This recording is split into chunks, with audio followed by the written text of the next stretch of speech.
Hi, it's Brad, the Philosopher. In 2013, I put together a short video for a contest that I wanted to enter. The video is of 5 tips that help anyone take better pictures. I didn't win, but the information is still relevant today, even though that was 5 years ago. It was posted on another YouTube channel of mine and got a little over 11,000 views in the last 5 years. So I figured the information must still be interesting to somebody. I've taken it down off of that channel, edited a little bit for content and for time, and now I've uploaded it to this one. I hope you enjoy it. So that while you're watching it, if you'll just take a second and hit that subscribe button for me if you haven't done that yet, and hit the like button on the video. I'm a new channel and I'm really looking for more subscribers, so I appreciate your help. If you leave me any comments or criticisms below, or suggestions for my channel, I would love that. I will respond to every single comment that I get. I appreciate your time. Enjoy. Hi, my name is Brad Chase from WanderingPixels.com, and I'm excited to spend some time with you today. If you'll stick around for just a few minutes, I promise to show you how in just 5 simple steps you can dramatically change and improve the pictures that you take. Although taking pictures can be a very technical process at some levels, the 5 strategies that I'm going to talk about today, they're going to dramatically improve the pictures you take. And they don't require any special equipment. They don't require any special skills. And in fact, it doesn't even matter what your subject's going to be to apply these techniques. Even more importantly than that, it doesn't matter if you're using a professional camera, if you're using a point-and-shoot camera, or if you're using the camera on your phone. These strategies are applied exactly the same way, and they'll work for you every time you go out to grab some pixels. First, and possibly most importantly, you need to positively identify a subject for your picture. Without a primary subject, sometimes it causes confusion when you're reviewing your pictures later.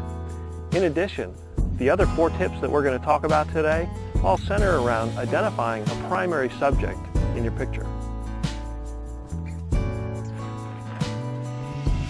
The second tip is consider moving your primary subject a little off-center. You may hear other photographers refer to this as the rule of thirds. This is another key strategy that helps to improve most photographs.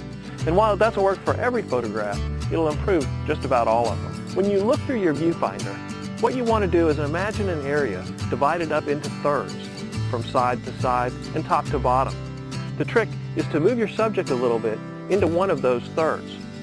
Which side you shift your subject into depends on a number of things, so you may need to experiment with a number of different areas to figure out which looks best based on your primary subject. The third tip involves framing your subject, and there are a number of ways that you can do that.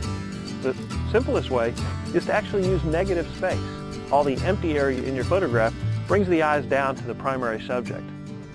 Another way to do it is to use other objects that are in the area that you can put on the edges of your frame, and these help to center your subject as the main point of attention.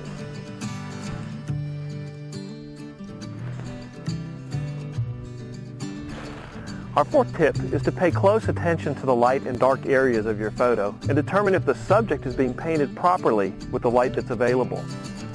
Typically, eyes are drawn to the brightest spot on a photograph, so you want to make sure that your subject has that distinction. Be certain that details are important too and not lost in shadows. The final tip is to consider the horizon line. Many times what makes our pictures boring is to have the subject right in the middle with the horizon dividing the picture in half. I'd like to have you consider changing your perspective a little bit. Maybe if there's an area that you can safely get up a little bit higher and shoot down towards your subject. Or it's very easy to get down and shoot up towards your subject. Either one of these changes in perspective can dramatically improve the outcome of the picture. So let's review those things you can do starting right now that will help you achieve success in improving the pictures that you take. First, positively identify your subject. Second, consider moving your subject out of the middle of the picture, using the rule of thirds to change the composition. Third, make sure your subject is framed as the attention getter in the picture, and do this using what we talked about as negative space, or less prominent objects that may draw the eyes across the photo to your subject. Fourth, always pay attention to the bright and dark spots in your pictures. You want your subject to be well lit, but you don't want to lose things in the shadows. And finally, change your perspective from standard eye level. This is an exciting time for anyone who loves to take pictures. We don't have to pay for the pictures we don't like anymore, so we just delete them. Experiment. Don't be afraid to practice. Change the view and take a few more shots of those things you find important. Review your pictures and pay attention to the ones you like most. Study the ones that other people comment on and figure out what it is about them that makes them stand out.